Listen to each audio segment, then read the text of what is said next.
Hello there. Thank you very much for joining us on this edition of Platform. I'm Ruth Aguele. Access to constant energy for any nation leads to the creation of new markets, businesses, job openings, the opportunities abound. Now, Nigeria targets to reach full electrification rate by 2040. The first target was 75% rate by 2020.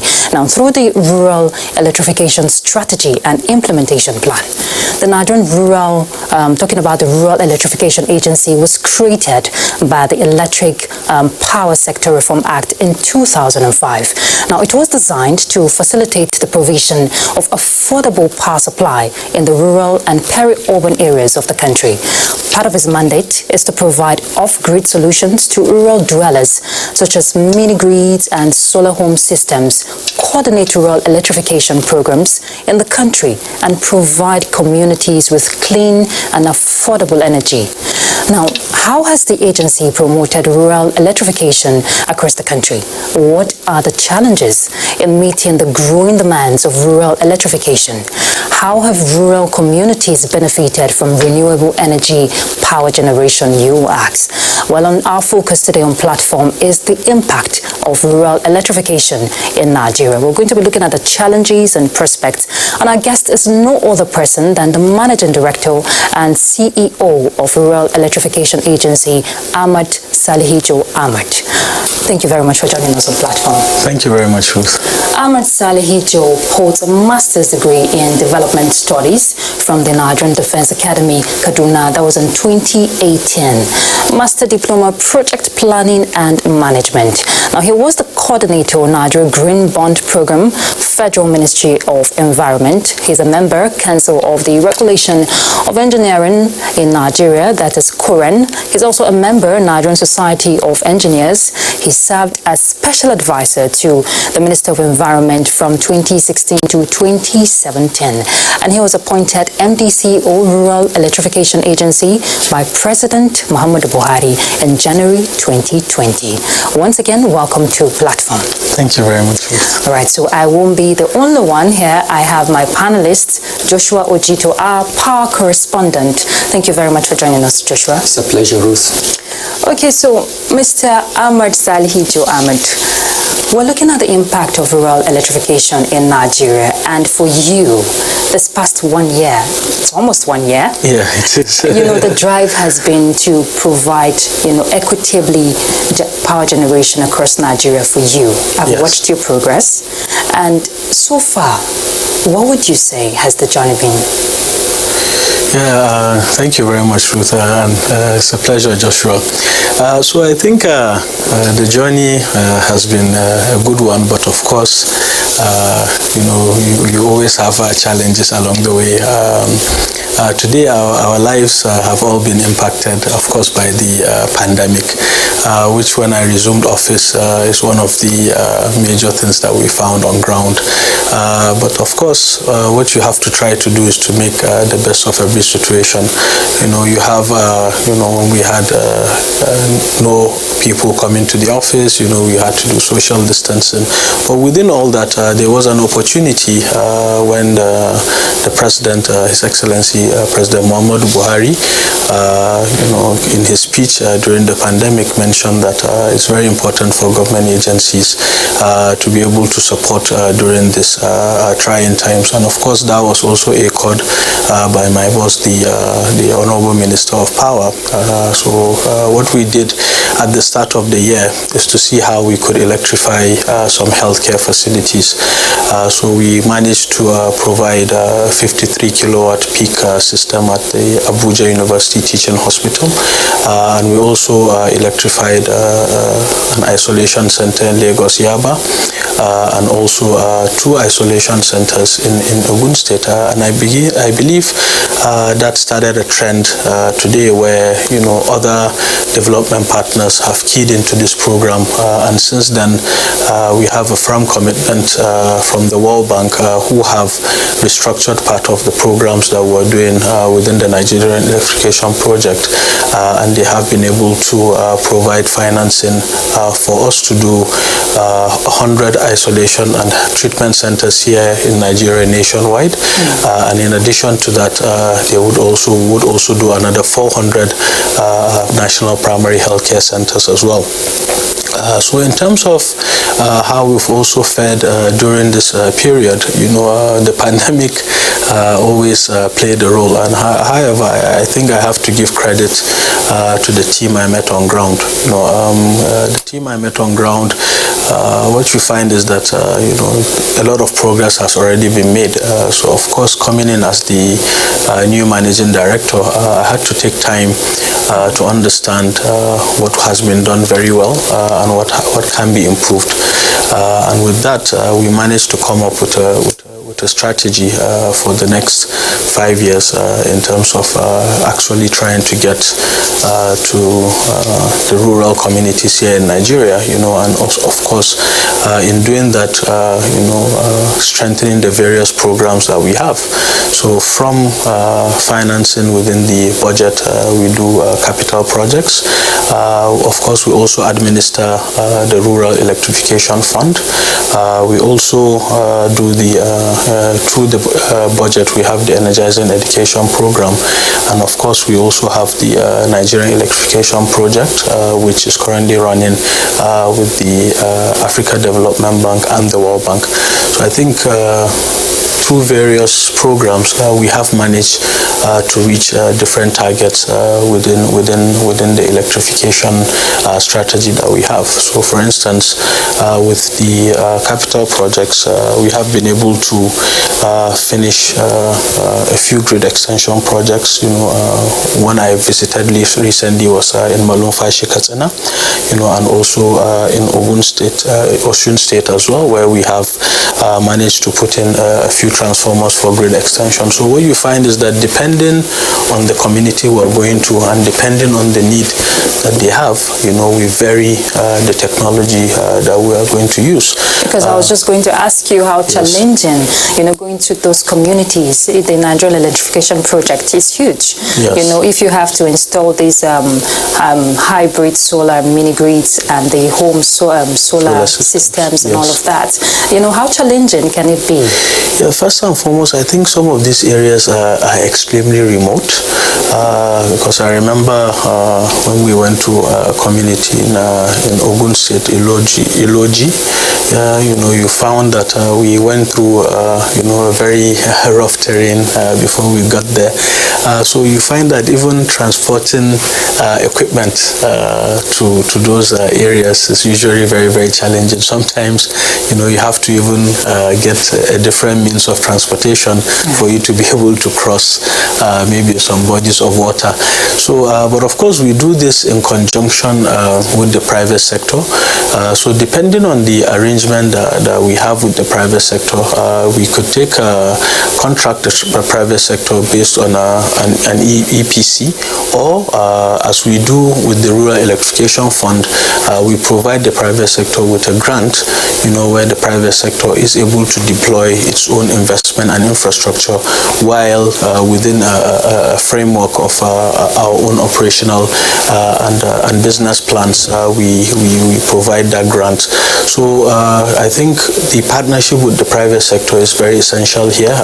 They are the ones that take that kind of risk. But then, of course, on our own as well, we provide the necessary data that is required for them to understand or know where these unserved and underserved areas are internally and also externally with help of some development partners. In fact, just recently, the Ministry of Power launched an online platform, that can guide us in terms of understanding where the unserved and underserved areas are. So with this data and the partnership with the private sector, we are able to, figure out how to get to these locations. And of course, with a lot of help from the state governors as well, because at the end of the day, the state governments do know where these issues are more than us here at the federal level. Okay, Joshua, I know you itching to From the available statistics, about 80 million Nigerians are said to be without electricity. Yes. So far, since the establishment of Rural Electrification Agency, will you say much have been covered? It's a very Herculean task, I think, to say we have covered everything, but of course, as you see, all the time it's very important for ourselves to continue pushing. We set ourselves highly ambitious targets. Within the Sustainable Development Goals, you have a target for universal access. So I think what we have to, or what we've tried to do is to see with what we have on ground, what can we cover within this first year that I've been in office. So, and I can comfortably say that, for instance, within the Rural Electrification Fund, we have managed to bring about 7 projects that have affected 15,000 communities as we speak, and these are projects that are ranging between 30 kilowatt to 100 kilowatt of power for these rural dwellers. And of course, within the same vein as well, when you talk about the electricity that we take to the universities, so we have the Energizing Education project, where this year we managed to commission the Federal University of Agriculture in Makodi, and also we are going to commission the ATBU, that's Abubakar Tafawa Balewa University in Bauchi State. But I think to help us answer your question maybe better is I'll cite an example with the Nigerian Electrification Project, which really the main aim of the project is to continue to encourage private sector investment, because while you pose that question to me as a government official, I can comfortably tell you that it will be very difficult for government on its own to cover those numbers that you're talking about. So that project has essentially been designed to encourage private investors to come in and put in their own money, while government continues to provide subsidies and grants. So within that kind of scheme, there's something that we call the performance-based grants, which I can say to you, we have been able to commission 3 projects based on that particular grant. 2 in Bayelsa State, so a 130 kilowatt peak system in Bayelsa State, which is serving over 300 households. We did one in Shimanka, Plateau State, 230 kilowatt peak, and is serving 1,972 households. So when I even went to Shimanka, for instance, what you see is that even within the distribution of the electricity, is going to various forms of businesses. So some are going to shops, some are going to people doing carpentry, some are going to households. So you can find that just bringing that electricity to them is beyond economic. Yes, is beyond actually providing just the electricity. What we try to do is to ensure that that electricity is serving a particular purpose and is increasing, as you rightly said, their livelihoods. Yes, which is what I wanted to say. No economy can thrive without access to affordable power. Absolutely. Now, I know the agency is looking at solar off-grid systems as solutions to off-grid energy generation. Now, it can be capital intensive. I know that World Bank and African Development Bank are major stakeholders in terms of funding. Yes. Yeah, but the solar panels, not too long, in 2018, they were deemed taxable by the Nigerian customs import duties. Now, are you looking at other alternatives in terms of locally made solar panels? Absolutely, and I think that question flows straight into the 5 million solar homes program, the Solar Power Niger program that was recently launched about a month ago under the Economic Sustainability Plan.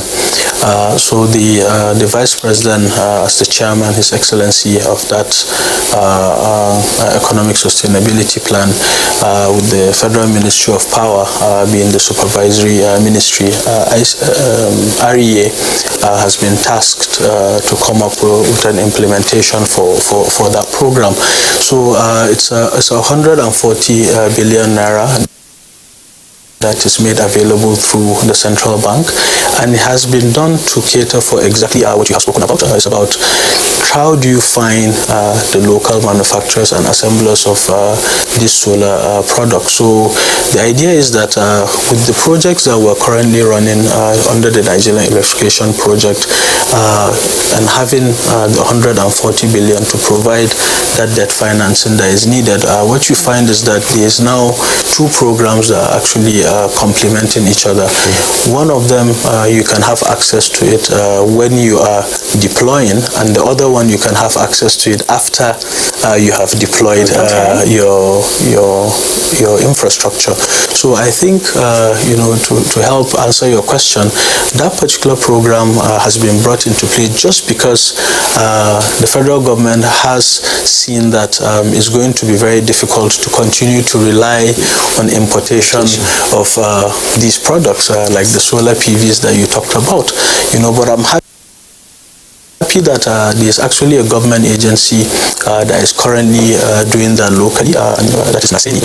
But within the space, outside of that government agency, most private sector players only worry about the downstream side. They don't worry about the upstream, which is the assembling. So we are hoping that bringing this kind of financing through the central bank is going to encourage all local players to begin to establish factories in Nigeria, because given the work that we have been doing within the Federal Ministry of Power and the REA, you find that we have identified that there is a lot of demand for this off-grid technologies. And people, to our mind, are willing to also go for it and even pay for the services. So the market is there, and if we look to do 5 million connections through that particular CBN funding, and also try to see how we can reach over 25 million Nigerians, plus create over 250 million jobs, 250,000 jobs. Still talking about the Solar Niger, I think, which is targeting more than 20 million Nigerians. Correct. How do you want to implement this project? So the implementation of the project, once again, is going to be a wholly driven private sector initiative, because one, government, as we are now, within the Federal Ministry of Power, within the REA, and other of my other colleagues within the power sector, what you find is that we are open to private sector collaborations, just because the private sector players usually they have a lot of capacity. They look at electrification as a business, while government looks at it as a service. So I think the collaboration is very, very important. So what we've done now is that, given the foundation that we have built within the Nigerian electrification project, we are leveraging on more private sector players, and we have seen a lot of interest. So from the data that the geospatial mapping that I spoke to you about earlier, we have been able to map out, specifically where, we can find 5 to 6 to 7 million Nigerians that actually do not have this power. We've managed to achieve this through various partnerships. So essentially, during implementation, we work with the private sector and ensure that the data that they have, is data that takes them to specific areas where we have unserved and underserved Nigerians. So that data is available. We have been making it available to the private sector firms, and also we ensure that what they have is also widespread. So we don't want a situation where people are chopping and changing where they go to. So you find that you need to guide them in terms of understanding where the areas are, so that in one bucket you can have a commercially viable sites, in another bucket you can have areas where are not so commercially viable. Then as a private sector investor, you need to take up the challenge of putting together both, so that you can have a widespread of this. So with this program in particular, this is the kind of strategy that we have actually put in place. But the project, the Solar Power Niger, is it also in connection with the EEI, that is the the Energizing Economies Initiative, because you are talking about the economic clusters. Yeah, so with the, to be honest, they are all intertwined. So if today within the data that we find, there are markets or economic clusters that are available, we would make that information available to the private sector organizations. However, in the past, how we have handled the energizing economies, and I think this is one of the programs that I also inherited, which I think is a very fantastic program. I was privileged to visit Sura Market, and I heard feedback on how noisy it was initially when every single shop would have its own generator, but then REA came in, understood what the issue was, carried out some energy audits, and made that data available to private sector firms. And the private sector firms are actually the ones running that project. So REA is not actually investing a dime in that particular project or in those energizing economy initiatives, just because we act as a facilitator, as a hub, where our own issue is the electrification. So if you can come in, I will provide the necessary information for you to make sense of that particular business. So that is the model that we run, or we are running, with the energizing economies. And what about the one-stop investment platform you mentioned earlier for renewable energy and efficiency investment plan? Now, what is that's going to provide for the hub? You said it's going to, data collection is part of it, but what other benefits will that provide? Okay, so when I resumed office, there are a few things I found out around how we coordinate our efforts within the sector. So one of them is understanding, how the donor funding works. So what I realized is that, there was a need to have a coordinated and coherent approach in the kind of support that we receive. So this is why REA came up with its own plan in terms of how it wants to move rural electrification forward. And with that, what you find is that it's easier for you to get support from donor agencies, because when the donor agencies come to you, you can open up your plan and say, okay, how do you intend to add value to the REA and rural electrification and the sector as a whole moving forward? So that way you can have a coordinated approach. So we have successfully done that, and we now currently run a joint working group with all donor agencies within the renewable energy space on a quarterly basis. So to touch on the OSIP, that we recently launched. So this came out of that effort. So when we were now coordinating, we now realized that the GIZ was working with the NIPC, to come up with a one-stop investment platform. So as part of the plans, that we had, it was a very good idea. So we were incorporated as key stakeholders in it, where we are providing, investment opportunities for these private sector firms. So everything I've mentioned, for instance, around the Nigerian electrification project, around the Solar Niger project, what you find is that you need one platform where an investor, whether nationally or internationally, can log on to and see all this information and be able to get data around how they can apply for these programs. So this is why, the NIPC, and the GIZ came up with this program. And for us, we are playing a role of providing them with the support and the information that the investors need to see. As you know, the NIPC usually does this for other sectors as well. So from the oil and gas sector to the to ensure that there's the public-private partnerships, and I know they've done that for regulatory agencies like the Infrastructure Concession Regulatory Commission as well. So this forms one of those kind of platforms that encourages both national and international investments. Okay, so how do you cope with the challenge of vandalization? Talking about the sustainability of some of these projects, especially the Nigerian electrification projects. Yes, I think with this always comes up in terms of vandalization.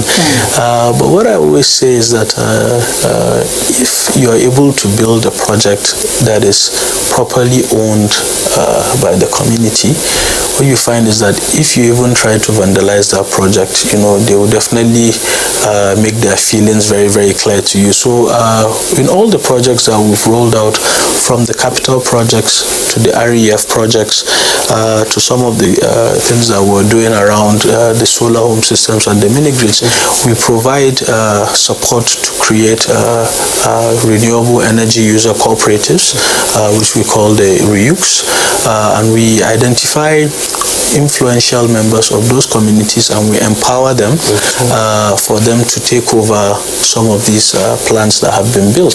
So what you find is that depending on the funding mechanism that brought that infrastructure, you would be able to empower REUCs through a chairman to be able to run these plants.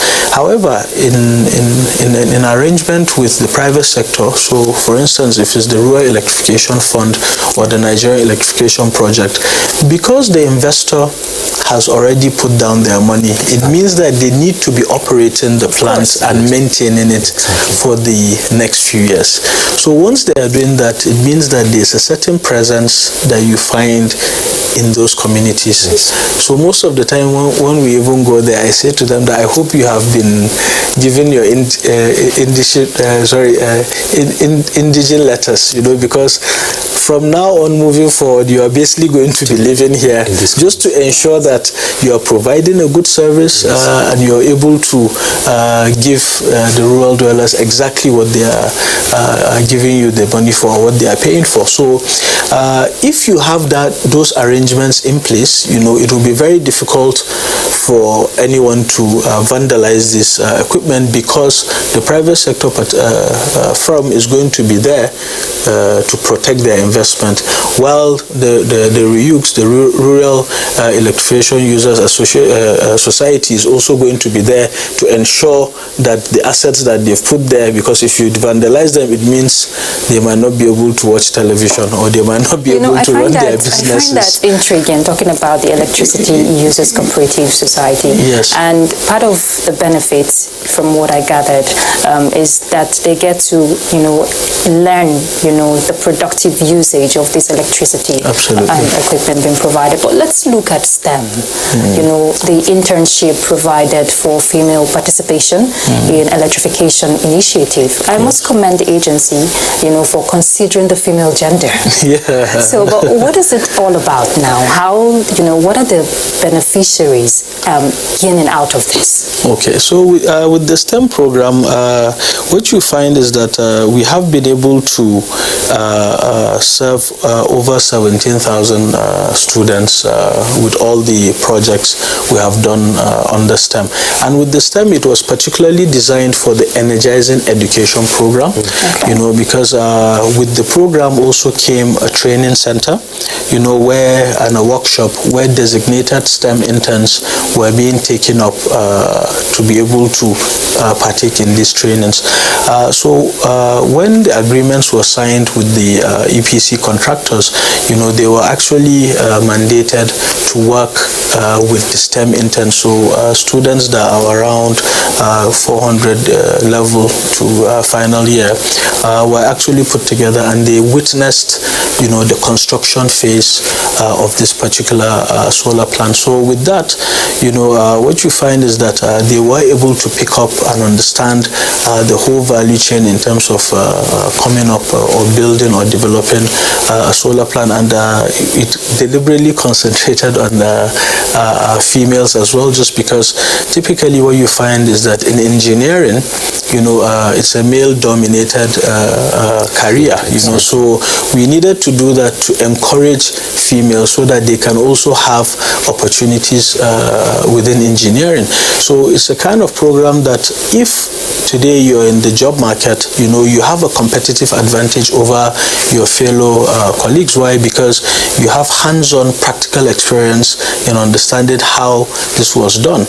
And to add to that, within the whole cycle, you also bring in, the technical staff of maybe the works department of the university who have also gone through this particular phase. So in the last commissioning that I went to in the Federal University Agriculture, Makurdi, I had the privilege and was humbled to also have graduated some of these STEM students after the program. So what we learned is that most of them are remaining in the university to do their NYSC, and most likely what will happen is that they can continue on even after the operations and maintenance, so that they can remain there. What about secondary schools? Because we have seen talented young female students, who have shown interest in science. Are you also looking at, going to the secondary school to help develop the skills? Yes, so part of what we thought about when I came in is also to have a gender mainstreaming program. So that has been designed now. So we look to extend on this STEM program that we've done for university. So I'll take that into account and be able to see how we can reach out to more female students beyond universities and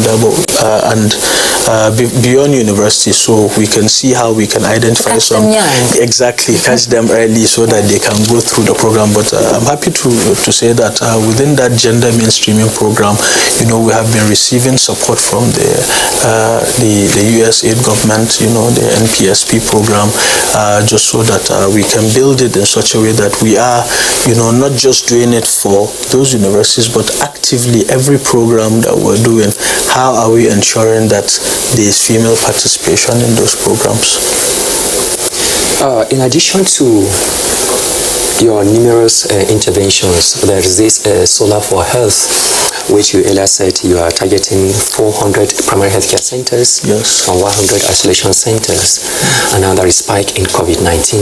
Yes. So how are you bracing up, and so how far so far on the implementation of this intervention? Okay, with the as I mentioned earlier, we started off in the Abuja Teaching Hospital where we did the 53 kilowatt peak. Then we did the NCDC public health lab in Lagos, which is 25 kilowatt. Then we did a 128 isolation center in Kenya, Ogun State. That's a 20 kilowatt one. Then we did a 100 Ben in Abero Kodu, which is also in Ogun State. So one interesting thing that happened then is that at the start, I think because everyone was worrying about the pandemic, we realized that there was definitely a need to strengthen our healthcare systems in the country, especially when it came to power. Because what you find is that once you're bringing in vaccines and you're bringing in other very, very crucial and critical medicine, including ventilators, you quickly realize that these, the cooling systems, the ventilators, they actually need 24 hours power. If you provide power nothing less than that, what you find is that some of these vaccines would actually go to waste.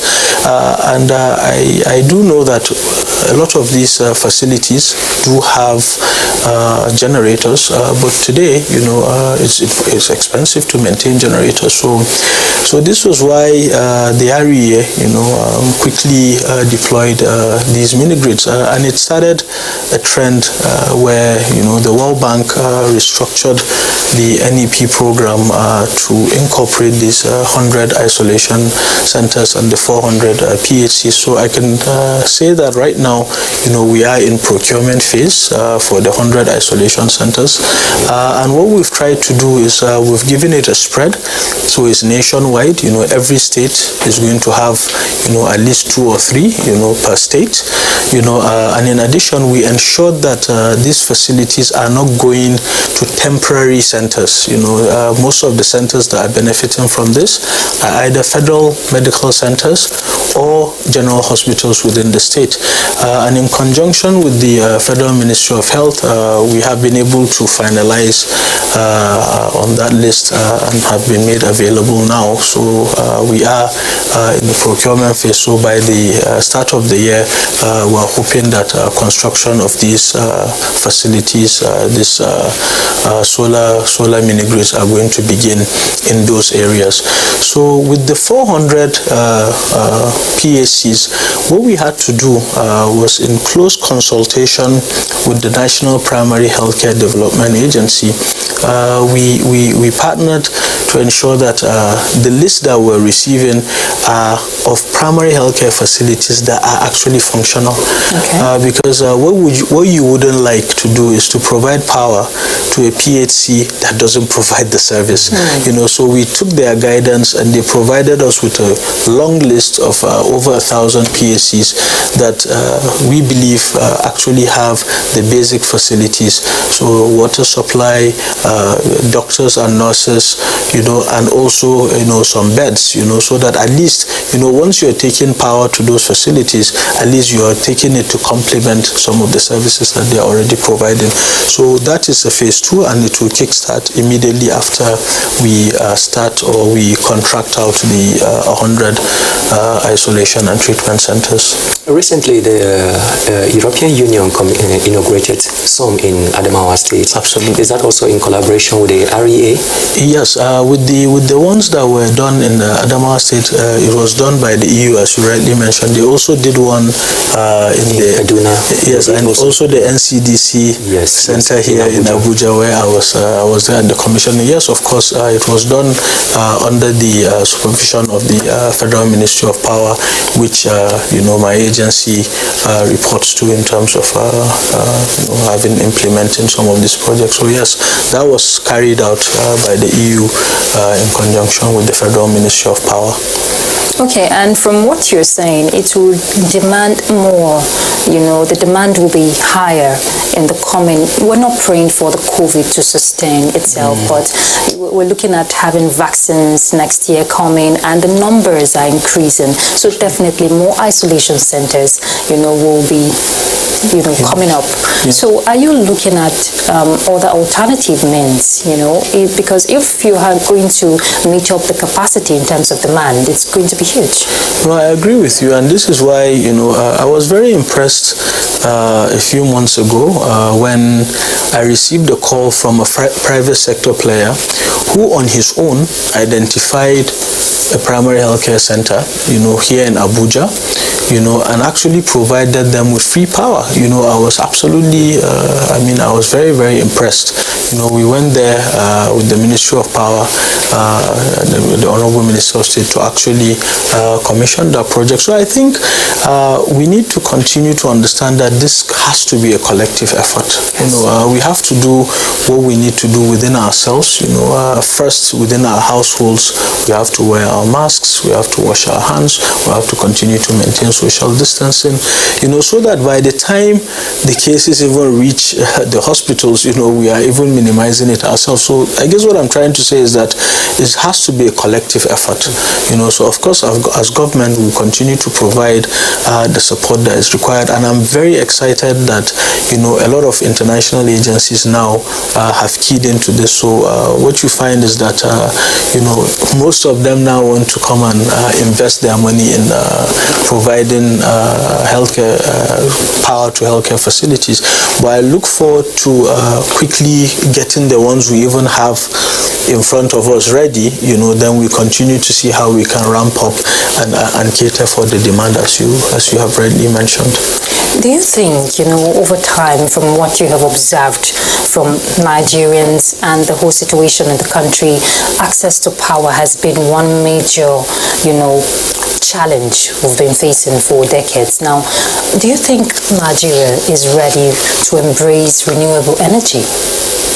Yes, I think you have to look at the usage, you know. So I think we're absolutely ready, because from what I've been speaking to earlier, you can see that it's a trend that we need to continue to grow, because renewable energy is reliable, is clean, is stable, so what you find is that... Is it affordable?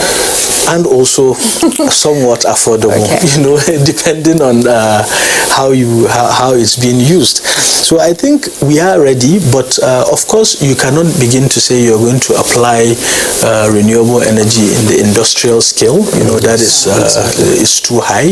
But I think with the numbers that we're seeing now, we are in a position where we're beginning to scale. With programs like the Solar Power Niger program, Nigerian electrification project, where being able to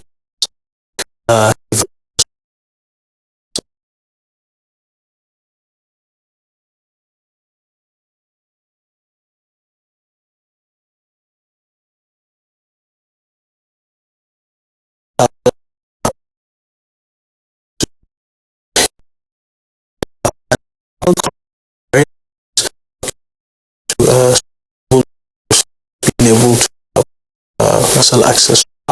So it's very, very important that we maintain this trend, because right now you can find that investments are worthwhile within the renewable energy space, and we can encourage private sector to come in. So I think, yes, we will be able to deploy renewable energy technology, but as I said, it will be to provide electricity to, it will be a smaller capacities, so you're talking, a few kilowatts, few watts to few kilowatts, but not in the megawatts, it's going to be more difficult, even though I know government has attempted to do that, but I think you will see it thrive more on smaller systems. And okay, go ahead. Talking about rural electrification fund, or some of these projects that are being carried out through loan and grants, which are mostly private sector driven. Who controls or who monitors the tariff in these communities so that they will not be overcharged? Because definitely this electricity is not free. No, it's not free. No, you're right. So if my colleague was here at the EDRS, he would have probably bailed me out in this. But my understanding is that, and what we've done so far anyway, is during the time when we are engaging the private sector from, what we do is that we take them through a process where they present to us what their business plans are. So once they make that presentation, of course, in our own mind, we need to understand, how affordable is it going to be. So from the beginning, if we see that it seems like they are trying to charge too high, this is one of the reasons why we would have to step them down. And some of the things I've seen them do is also to charge based on consumption, so you only pay for what you use, and also within a particular catchment of usage, you are able to pay the minimal amount that is actually required. So you find that, it's somewhat available, just because if you talk about what we pay here in the cities, you talk about the tariff, but then people always forget that, you also have to factor in the diesel that you pay for. Yes. So by the time you put the two together, you realize that you do also pay quite highly, but yes, we ensure that it is affordable. Okay, for the ordinary man out there, the mentality a lot of Nigerians just have, they just want to see power. And you have talked about the solar home system that will be beneficial to a lot of homes, and also medium, small, and medium enterprise, MSMEs. Yes, sorry. MSMEs, now, okay, that person watching right now who doesn't understand all this big grammar we're speaking, who just want to see that there's constant power supply in his home. I'm talking about that man in a rural community. How do they get to benefit from this? Is it that they're going to be given free? No, I'm asking from their perspective now, like how do they get to, have access to such benefits? Okay, so as I mentioned, because we have been able to map out areas we believe are unserved and underserved areas, so we are hoping that we will get to those people that you're speaking about. So we actively monitor and evaluate where these solar home systems actually reach, just to ensure that they are reaching the common man, as you have rightly mentioned. So the way they stand to benefit is that once we have captured those communities within that database, that we'll reach them at some point. Of course, I cannot give you a prediction of when we will cover the whole country, but we are working at it one community at a time, so we're moving along, we're getting to these unserved areas, and we're hoping that particular person that you're talking to will get to them, one community at a time. And apart from the solar home system, I think there's also the Nigeria electrification project. Yes. So is this one also free for rural communities? Because we make to understand that in some communities you install transformers, you install upgrade for certain communities. Is it that they enjoy this free? So I think I need to make a clarification, right? The Nigeria electrification project, it's a project that is just tagged to the World Bank and Africa Development Bank funding. So the two are jointly called the Nigerian Electrification Project, where each of them has a project management unit reporting to the MD and going about, projects in electrification and encouraging private sector. So with that, you have the performance-based grants and the minimum subsidy tenders for the mini grids. Then you have the output-based funds for the solar home systems. So they are actually projects, as you rightly mentioned, that are being budgeted for in the capital projects. So those are projects that we deliver on behalf of the federal government of Nigeria, and some of them, are projects that are grid extensions, as you have rightly said. In addition to that, we also do mini grids and some solar home systems, but majorly these are grid extension projects where you have trans. So for those ones, the communities do not pay for that, because this is fully funded. So that the REA should not just be all about solar system. No, it's not. It's not. So these ones, the communities don't actually pay for it. This is something that after we finish and hand over the projects, we either get them run through the REUCs, or some projects are actually run in conjunction with the discos.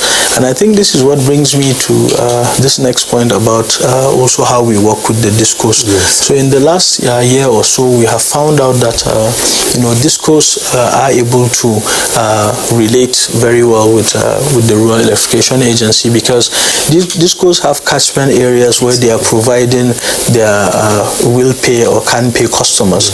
However, given some of the shortages that they might have, they are not able to provide them with the power that they need. So they have also opened up partnerships with private sector developers, where private sector developers would come up, would develop, independent power plants, some through, of course, solar, within that catchment area. So in partnership, they can have an interconnected mini grid, for instance, or an undergrid, where that power that is being provided through the private developer actually goes into the feeder for the discos, and they come into collaboration and share the proceeds in terms of the collections that they're making. So we're finding that very, very quickly, this is also an arrangement that is working very, very well, especially to cater for some of the peri-urban areas that you have mentioned, because you have areas or places like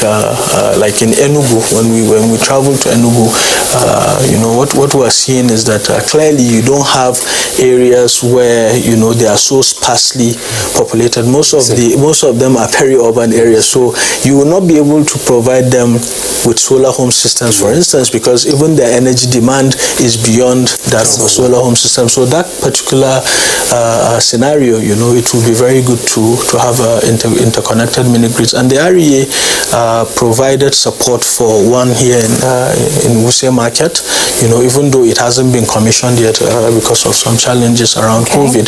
But I'm happy to say that I've seen a model in Kaduna State that has also worked.